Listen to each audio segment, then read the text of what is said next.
તું કોણ છો? આ મારો બેસ્ટ ફ્રેન્ડ છે અને તું મારો બોયફ્રેન્ડ છો. આ તો આપડા બેને ગરબા રમવા જવાનું હતું તો આને કાં ભેગો લીધો? આ મોટા ભેગો લીધો નથી, હું આની ભેગો જ હોઉં છું દર વખતે. તારા ભેગી એકલી થોડી આને જવા દઉં? તેથી મેં તને ફરવા જવાનું કીધું, કાનું આવી મારા ભેગી. તેથી આને પગ દુખતા હતા, પગ દુખતા હોય ત્યારે ફરવા થોડું જવાય. તેથી હું આને જમવા લઈ ગયો તો. હવે હું આને પૂછું ને તું શું વચ્ચે બોલે? કેમ કે હું આનો બેસ્ટ ફ્રેન્ડ છું. હા કાંઈ વાંધો નહીં, હાલો આપણે દાંડિયા રસ રમવા જવું છે, મોડું થાય હાલો.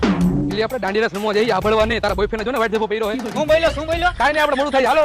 અરે આપ તો ગરબા રમવાની ફૂલ મોજ આવી ગયો. જો તો મારો મેકઅપ નથી થઈ ગયો. ના ના એમને મત છે, કાંઈ વિખાણો નથી મેકઅપ હજી. હલે તું આનો મેકઅપ જોવા વાળો કોણ હે? એટલે ઘડિયા વડિયા મારે તને કહેવાનું, હું આનો બેસ્ટ ફ્રેન્ડ છું. હલે તું મારો મગજ નો ફેરવો. એક વાર તો મારી પાસે દાંડિયા નતા ને મને પાલટી પ્લોટમાં ગરવા નો દીધો અને તમે બે એકલા એકલા દાંડિયા રમ્યા 3 કલાક. આ તો ઘરેથી દાંડિયા લઈને આવાય અને આવા વાઈટ જબા પહેરીને ન આવાય. હાલો પપ પીઝા આવી ગયા, પીઝા ખાતા આવી.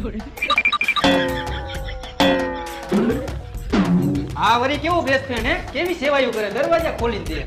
મારે ક્યાં બેહવાનું? અને બે ખુરશી ખાલી અહીંયા બેસી જા, કા પછી નીચે બેસી જા.